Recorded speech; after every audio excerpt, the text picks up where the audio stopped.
دوستو، بہت مدت پہلے دور دراز کے ایک ملک میں یہ قانون تھا کہ اس ملک کے لوگ ہر سال اپنا بادشاہ تبدیل کرتے تھے۔ جو بھی بادشاہ بنتا وہ ایک عہد نامے پر دستخط کرتا اور اس کی حکومت کا 1 سال مکمل ہونے کے بعد وہ اس عہدے سے دستبردار ہو جائے گا اور اسے ایک دور دراز جزیرے پر چھوڑ دیا جائے گا جہاں سے وہ کبھی واپس نہیں آ سکے گا۔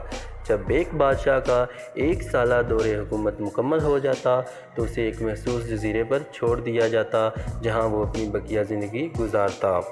اس موقع پر اس بادشاہ کو بہترین لباس پہنایا جاتا، ہاتھی پر بٹھا کر پورے ملک کا الوداعی سفر کروایا جاتا جہاں سے وہ لوگوں کو آخری بار خیر آباد کہتا۔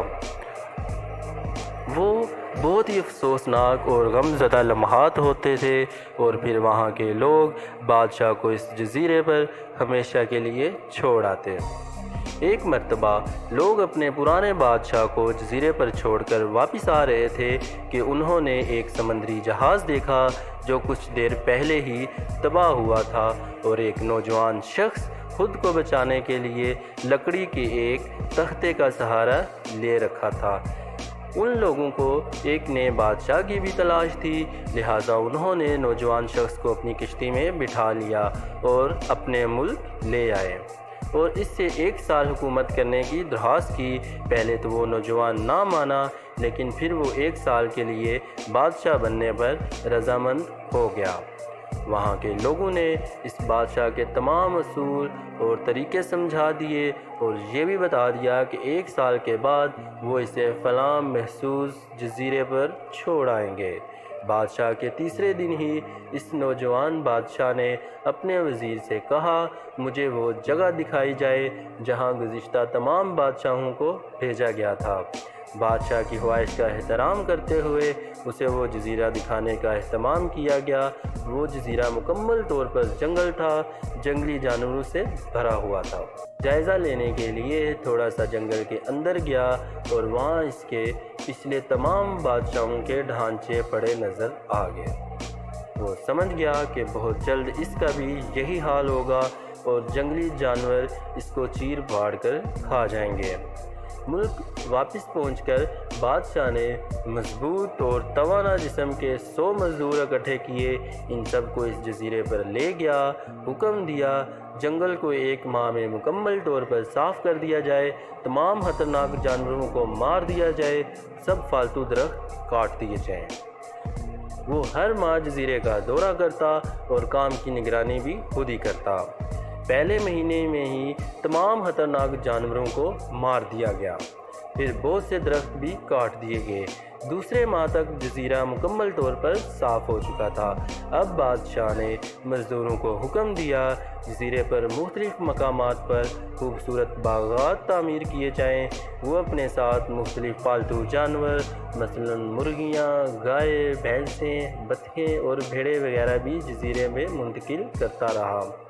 تیسرے مہینے بادشاہ اپنے مزدوروں کو حکم دیا کہ ایک شاندار گھر تعمیر کریں اور اس جزیرے پر ایک بڑی سی بندرگاہ بھی بنائی جائے۔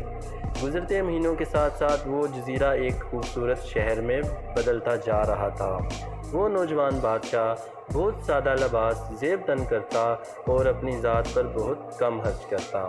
اپنی بادشاہت کی زیادہ تر کمائی وہ جزیرے کو بنانے میں لگاتا رہا۔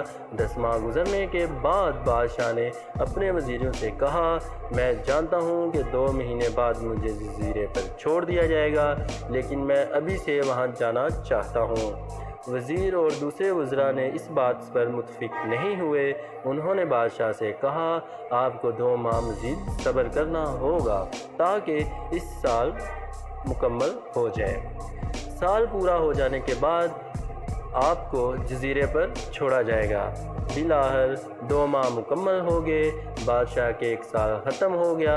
حسب روایت وہاں کے لوگوں نے اپنے بادشاہ کو شاندار لباس پہنایا۔ السلام علیکم دوستو، اگر آپ نے کبھی بھی کسی غیر لڑکی کو بری نگاہ سے نہیں دیکھا تو یقین جانیے آپ کی ماں، بہن، بیٹی بھی بری نظر سے محفوظ رہے گی۔ یہ کہانی امید کرتا ہوں آپ کی روح میں اتر جائے گی۔ وجہ کیا ہے؟ جسم فروشی کی عجیب داستان۔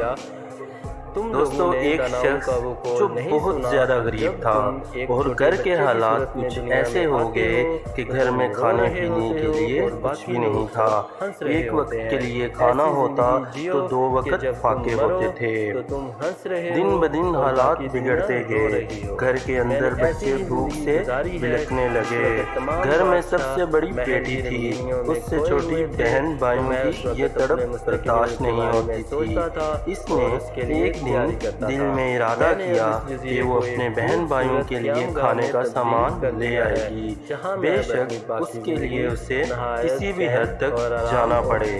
ایک صبح وہ گھر سے نکل پڑی اور جسم فروشی کے اڈے تک جا پہنچی۔